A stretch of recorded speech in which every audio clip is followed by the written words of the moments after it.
السلام علیکم ورحمۃ اللہ وبرکاتہ۔ امید کرتی ہوں آپ سب ٹھیک ہوں گے۔ میں بھی بالکل ٹھیک ہوں اللہ کے فضل سے۔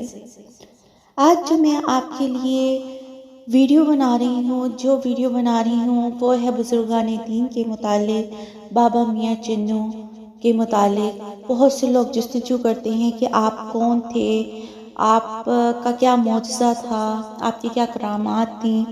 تو آئیے آج کی ویڈیو میں آپ کو بتاتی ہوں۔ ویڈیو شروع کرنے سے پہلے میں آپ کو ایک بات بتا دوں، اولیاء کرام بزرگان دین اللہ کی بہت بڑی نعمت ہے ہم پر، اور صحابہ کرام، اولیاء کرام، بزرگان دین، ان سب کا قرآن پاک میں اللہ نے ذکر رکھا ہے، ذکر کیا ہے۔ اور ہماری پہلی ہی سورت الحمد شریف میں بھی اللہ نے ہمیں دعا مانگنا کیسے سکھائی، اہدنا الصراط المستقیم صراط الذین انعمت علیہم غیر المغضوب علیہم ولا الضالین آمین۔ الحمد شریف میں بھی اللہ تعالیٰ نے ہمیں بتایا کہ دعا کیسے مانگنی ہے، کہ یا اللہ ہمیں وہ راستہ دکھا جن پر تو نے انعام فرمایا جو تیرے راستے پر چلے، یعنی تیرے نیک بندے، نہ کہ وہ راستہ دکھا جو بھٹک گئے۔ شروع کرتے ہیں آج کی ویڈیو کا آغاز بابا میاں چنو۔ ضلع خانہ اقبال کی تحصیل میاں چنو پنجاب کا ایک خوبصورت شہر ہے۔ قومی شاہراہ N5 اس شہر کے درمیان سے گزرتی ہے اور اس کو لاہور، اسلام آباد، پشاور، کراچی اور پاکستان کے دوسرے بڑے شہروں سے ملاتی ہے۔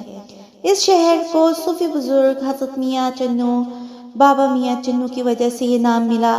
ان بزرگ کا مزار یہاں موجود ہے۔ میاں چنو پنجاب کا معروف زرعی اور صنعتی شہر ہے اور یہاں لاکھوں لوگ آباد ہیں، لیکن بہت کم لوگ جانتے ہیں کہ اس کا نام میاں چنو کیوں رکھا ہے۔ قدیم دور میں پانی کے ذخائر کے آس پاس بستیاں بسائی جاتی تھیں۔ دوسرا وہاں کی زمین بھی زرخیز ہوتی تھی۔ میاں چنو کا پرانا نام تو کسی کو ٹھیک طریقے سے معلوم نہیں، تاہم موجودہ نام 7ویں صدی ہجری میں ایک بزرگ کے نام پر پڑا۔ حضرت بابا میاں چنو سہروردی 7ویں صدی ہجری میں علاقہ جنگ میں پیدا ہوئے۔ ان کا تعلق بلوچ قوم سے تھا، اس لیے ان کا پورا نام چنو بلوچ تھا۔ چنو بلوچ شروع سے ایسے نہ تھے بلکہ وہ جوانی میں کچھ اور تھے۔ اس وقت معاشرے میں اس طرح سے تھا کہ چوری چکاری کو برائی کی بجائے مردانگی اور فخر کی علامت سمجھا جاتا تھا۔ مختصراً مصداق رہزن کو عزت دار سمجھا جاتا تھا۔ تاریخ بتاتی ہے کہ حضرت بابا میاں چنو کی اس علاقے میں تشریف آوری سے قبل غیاث الدین بلبن کے عہد میں ایک گاؤں آباد تھا۔ یہ علاقہ بڑا زرخیز تھا۔ علاقے کی زرخیزی کے باعث اس وقت یہاں لوگ بہت سے آ کر آباد ہو گئے تھے۔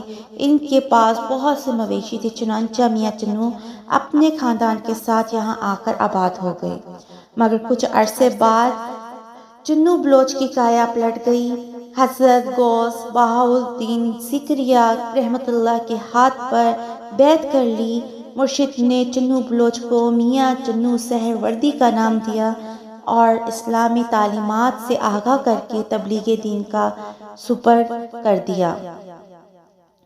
حضرت بابا میاں چنو نے علاقے بھر میں علم و عمل کی روشنی اور دولت بخیری، چور اور مجرم ذہنیت کے لوگوں کی ذہنی تربیت کر کے انہیں نیکی کا راستہ دکھایا، اور خود اطاعت الہی اور عاشق رسول صلی اللہ علیہ وسلم میں ایسے مغموم ہوئے کہ دنیا کو بھول گئے اور صرف اللہ اور اس کے رسول کے بن کر رہ گئے۔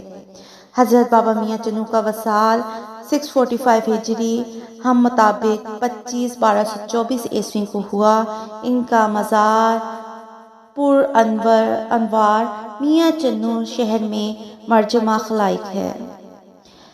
ان کا مزار جو ہے بابا میاں چنو کا میاں چنو شہر میں ہے۔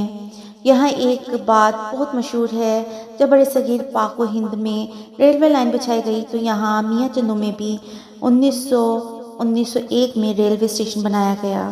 کہا جاتا ہے کہ انگریزوں نے شہر کے امیر ترین شخص سردار اجل سنگھ کے نام پر اس علاقے کا نام رکھا اور اس نام کا بورڈ ریلوے اسٹیشن پر نصب کر دیا۔